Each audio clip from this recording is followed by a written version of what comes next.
Desire, wishes, wants, all the things that we could have think about for our career, for our individual self. But just because we thought about a want and really even dream about it, doesn't mean it will become reality. And why is that happening to us? Because we get into our own way. If today you wanted to actually get into the next level of your effectiveness, running your healthcare businesses and better engage with your patients, your staff, and really allow yourself to be higher functioning, then this episode is for you.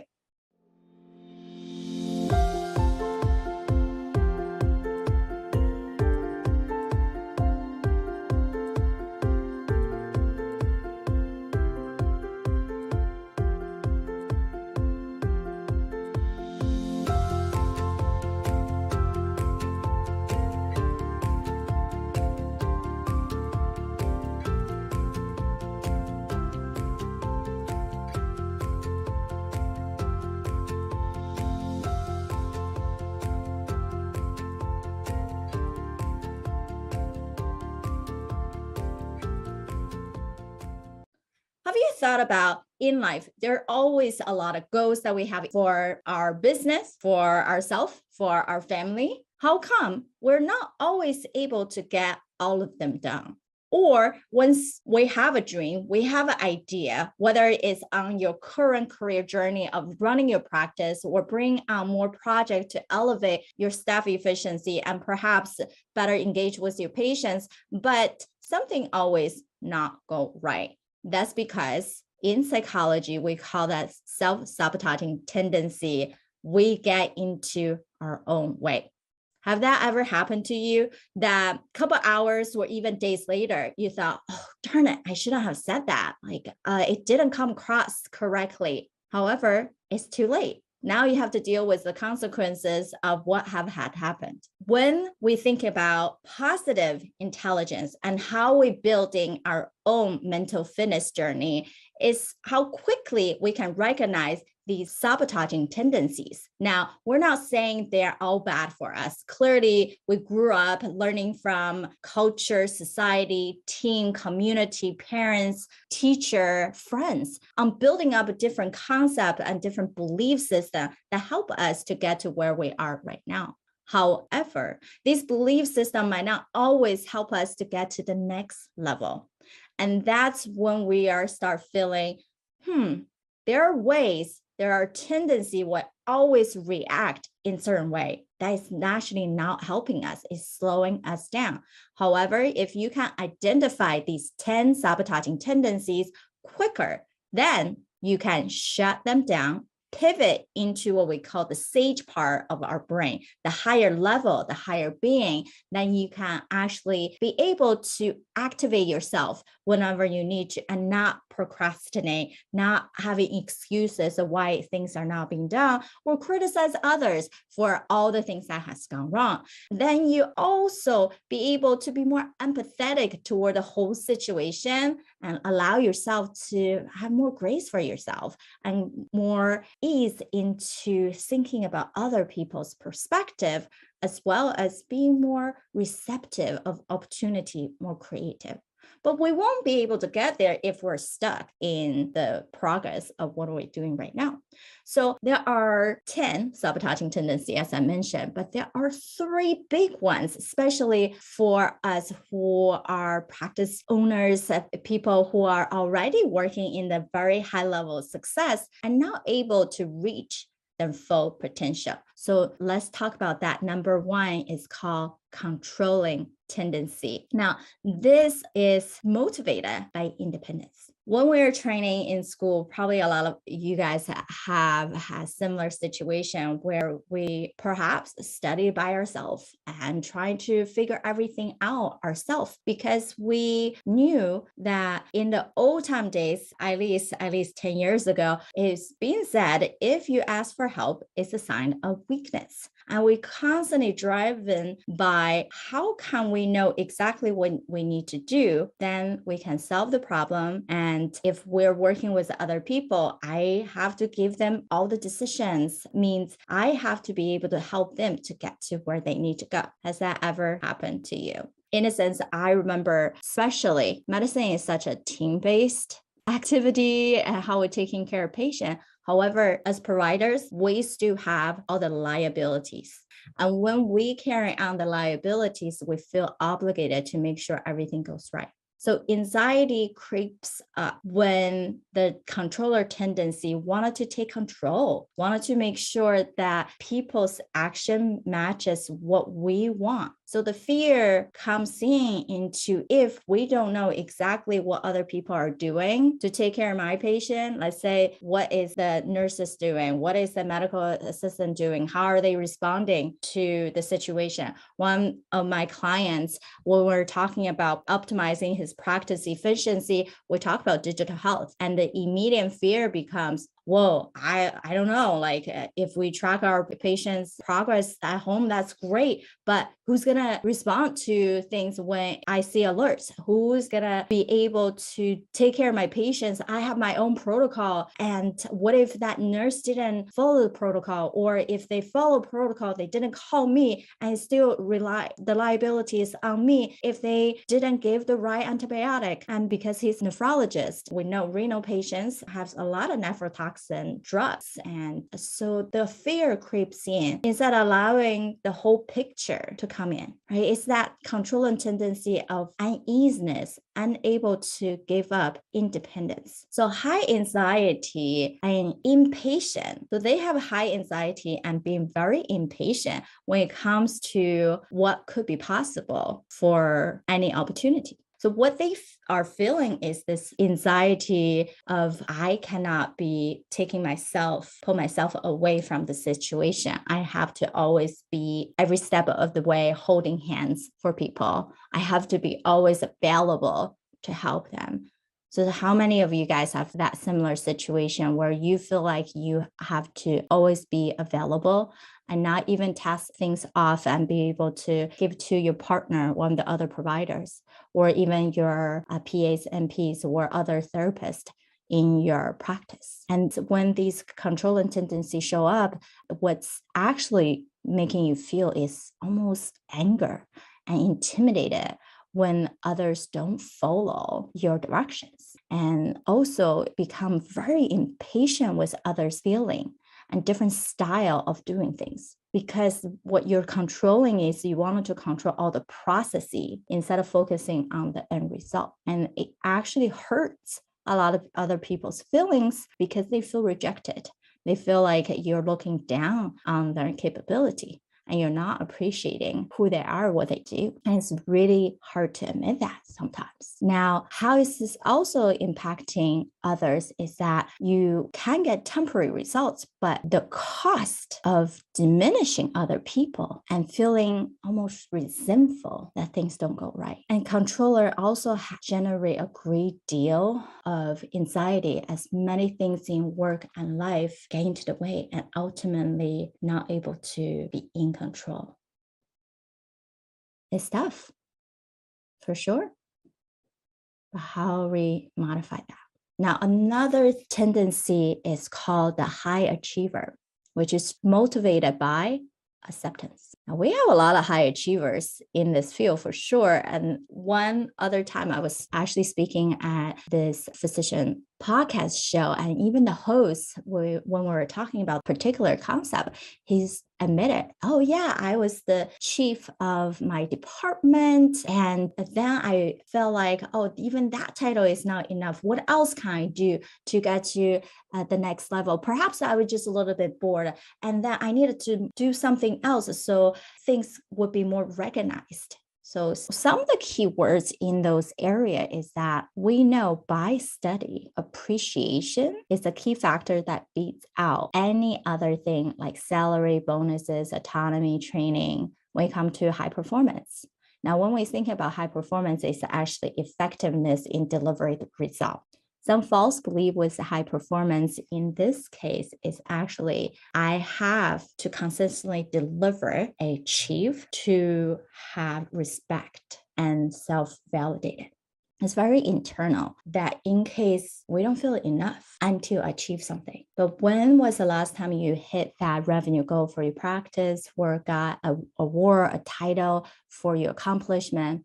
But how long did that happiness last? Most of the time when I have spoken, even at big conferences, majority of people would say those things, those happiness, joy lasts only about hours to days, never weeks or month. And that being said, high achiever sabotaging tendency is tied to our self-identity.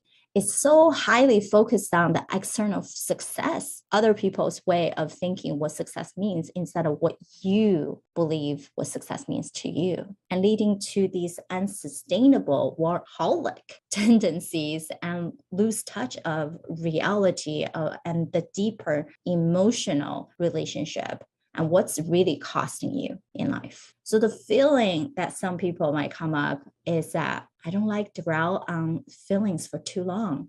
I'm just not an emotional person. It would distract me from achieving my goals. Important to me is just to be successful. And that's it. I feel worthless if I don't get to what I want. I only want to feel the joy of when I get to that goal, get to that deadline. And most of these people become very hyper function when they have a deadline because they're driven by that anxiety of hitting something. So they tend to drag their feet out for a while. And once they start hitting that deadline, they're like, oh yeah, I'm getting to it. I'm so focused. Like that anxiety driven result instead of what could be even better. So closeness with others, they believe would allow them to see that, oh, I didn't do as well as I wanted to. I'm not that perfect. I don't want people to know that I'm not perfect. They tend to be separate from others as well, emotionally and physically. So as I mentioned, it's a self-identity that we have a false belief in. Now, how is this actually impacting others? Is that peace and happiness is fleeting and short-lived. Last time, one of the client I talked to right before we discussed this concept of high achiever, she's like, oh yeah, I finally hit my revenue goal. That it feels so good. I'm like, awesome. What was some of the thoughts coming after this? And she immediately think, oh yeah, I started thinking, would I be able to hit that goal next month? What do I have to do? What if my patients are not as active? So then again, right, these high achievers making you actually it's not motivating you to do better, to enjoy this moment. It's actually creating more anxiety to say, what if not, right? Like, what is something bad that's going to happen to me? It's unrealistic anxiety. And therefore, when you have self-acceptance, it's constantly a condition to the next success. It's difficult for other people to work with you since nothing is really ever good enough until you hit some mark. But even when you hit that mark, you're already moving on to the next thing. And people feel like, oh my gosh, I can never catch up with you. How do I actually work with you? Now, our third tendency is called hypervigilance. And that is driven by security. This is very, very common in a sense of one of my clients, she's a new mom. And she finally came back to run her practice and things has been going great. And also she just allowed herself to take a girls trip. I was so happy for her. Like, yes, finally get out there. It's like, yes, I needed it. But when she got on the plane, immediately she's thinking about, oh, what if this plane is not taking off on time? Right after she talked herself out of that thought, she started thinking next thought. What if it doesn't land on time? After she thought about like, oh no, we're taking off, everything is fine. She's seeing the map on the screen and everything is okay. She'll meet her friends there. It's like, what if people start talking about their life and we're not on the same pace anymore because I haven't seen these girlfriends for so many years? Now, when she talks herself out of that thought of, yes, people can always pick up from where they left off. Your good friends are, your value and who you are doesn't change. You're always going to support each other. So that doesn't change. So then she moved on to the next thing.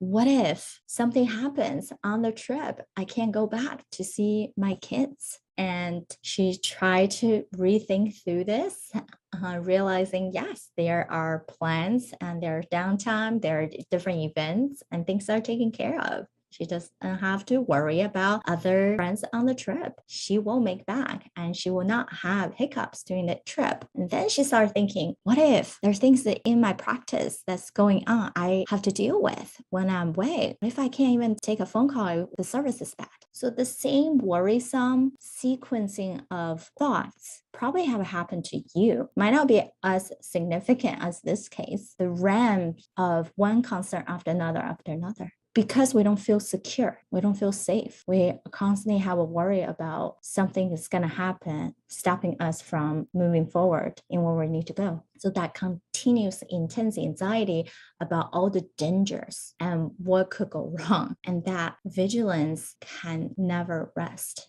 For some of you, you might say, oh, I don't do that. But probably some of you sitting in any type of meetings, talking to people, if they don't speak fast enough or you can't quite get to the end point, you start tapping your hand, your feet, your pen, your body kind of keep moving, all the jittery. That's a sign too.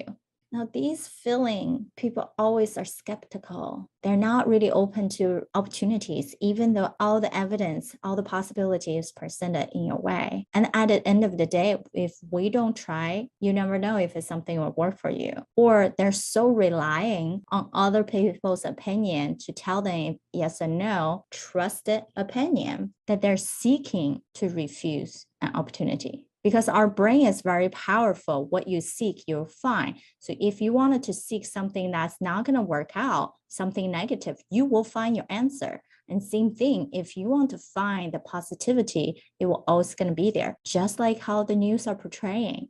No matter what, if you ask friend Google will give you whatever type of result you want because you probably search by certain keywords.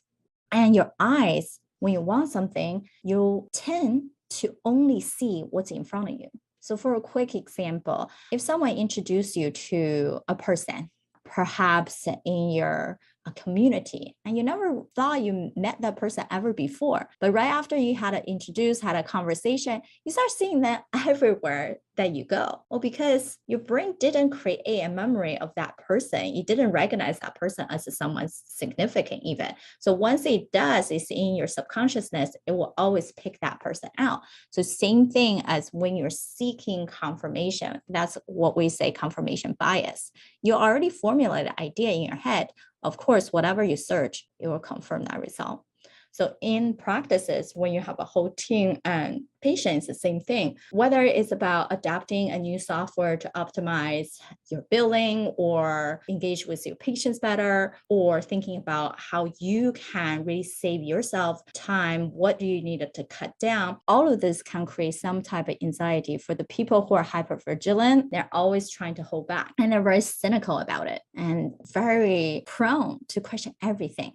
Now, we're not saying not question, right? Question is great. But when we question, it's actually question to validate, not question always deny. So if you're coming in with a situation to question to deny something, then why bother? You know you already denied it, the concept, you will never really come back from that, right? So then how would other people deal with you when you're in that hypervigilance state? It's tough. So people feel like they have to try really hard to just live having a conversation with you. And this constant anxiety, it burns a great deal of energy and trust that you have with others that could otherwise put to good use. But you use so much energy just to worry instead of perhaps enjoying, for my client situation, enjoy the trip. And you haven't given yourself days off for so long, just enjoy the trip. Your patients are taken care of with by other providers, and some other people who only want to see you have booked in the week after. There are contingencies. And the lose of credibility due to the crying wolf phenomenon is also a big deal. Because if we're constantly worried, people think you as just, you just always worry about something, right? And then others begin to start avoid being in your presence because we all feel each other's energy. So I'll leave you with this three. So what's really stopping you from getting into the next level of high performance, productivity, efficiency, delivering better patient care working well with your whole team so they want to be with you, stay with you, and also support your family when they can see you, is number one, the sabotaging tendency called controller, number two, high achiever, and number three, hypervigilance. And in the next couple episodes, we'll discuss other sabotaging tendencies. There are 10 of them. And how do we really help ourselves stop them and move on so we're not holding on to this burden?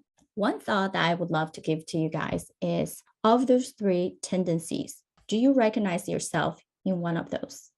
Which one is it? I would love to hear from you. Are you an established owner or executive who has a thriving and successful healthcare practice? We want to hear your story live on the show. Become one of our guest speakers so you can inspire other practitioners like us, arrive as an authority in your field, and connect with thousands of like-minded healthcare leaders who need to hear what you have to say. Apply to be a featured guest speaker on an episode on The Provider's Edge by visiting SabrinaRunbeck.com/interviews.